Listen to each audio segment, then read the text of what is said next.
האירוע הזה לא נגמר. את הברית האסטרטגית ומערך שיתוף הפעולה האזורי שבנינו ועמד במבחן המשמעותי שלו, צריך לחזק דווקא עכשיו. ישראל הוכיחה אתמול שהיא עוגן של עוצמה צבאית וטכנולוגית ועוגן של ביטחון במזרח התיכון.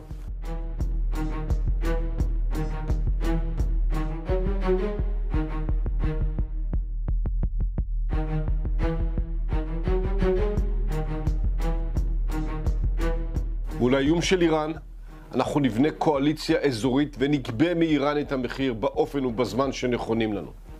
והחשוב מכל, מול הרצון של אויבינו לפגוע בנו, אנחנו נתאחד ונתחזק.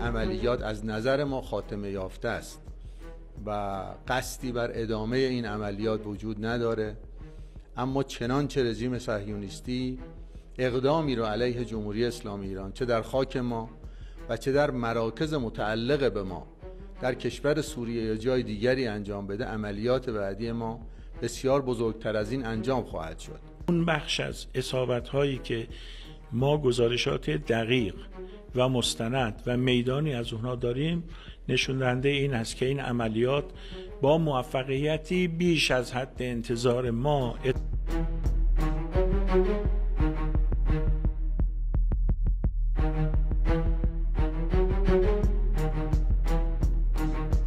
ما این پیام رو از طریق سفارت سوئیس به امریکا منتقل کردیم که چنانچه امریکا در اقدامات تجاوزگرانه بعدی صهیونیست ها از طریق پایگاه هایی که در منطقه داره یا امکانات نظامی که در منطقه داره مشارکتی داشته باشه و این اطلاعات برای ما قطعی بشه، پایگاه ها و نفرات و امکانات امریکا در منطقه امنیتی نخواهند داشت و ما او رو مانند متجاوز میبینیم و با او هم برخورد لازم رو خواهیم داشت.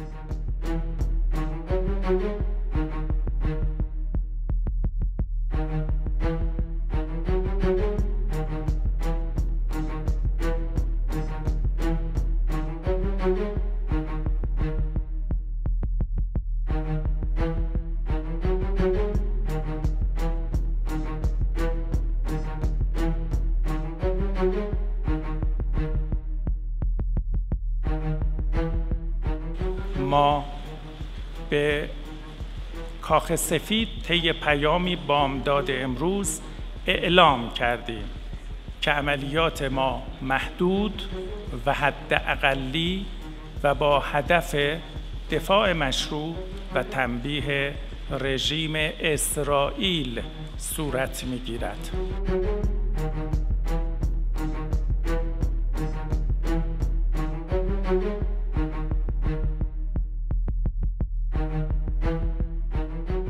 از حدود 72 ساعت قبل از عملیات به همسایگان عزیزمون و به کشورهای منطقه اطلاع دادیم که پاسخ جمهوری اسلامی ایران در قالب دفاع مشروع قطعی و مسلم هست.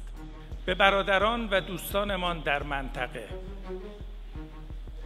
که ایالات متحده آمریکا در آن کشورها دارای پایگاه نظامی است، اعلام کردیم که هدف ما در دفاع مشروع صرفاً تنبیه رژیم اسرائیل هست.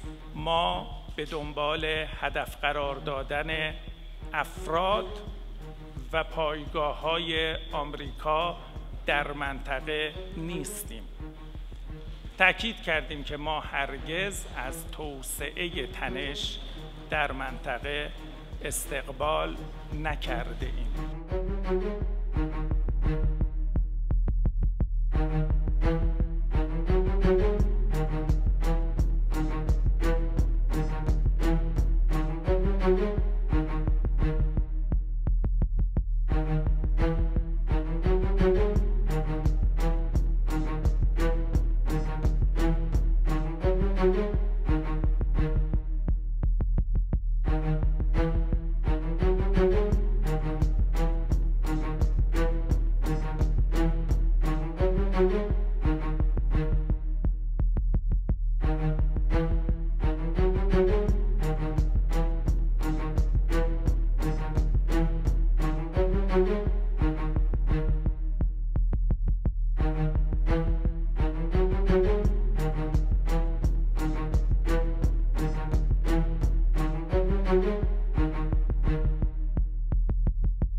I looked at last night. What it tells me is that we can make good on our commitment to defend Israel. It tells me that Israel does have superior military capability. Just think about the hardware that Iran threw into the sky and how little damage that caused. I mean, that's a real testament to how strong the IDF is. It also tells me, and it should tell everybody else, that Israel's not alone.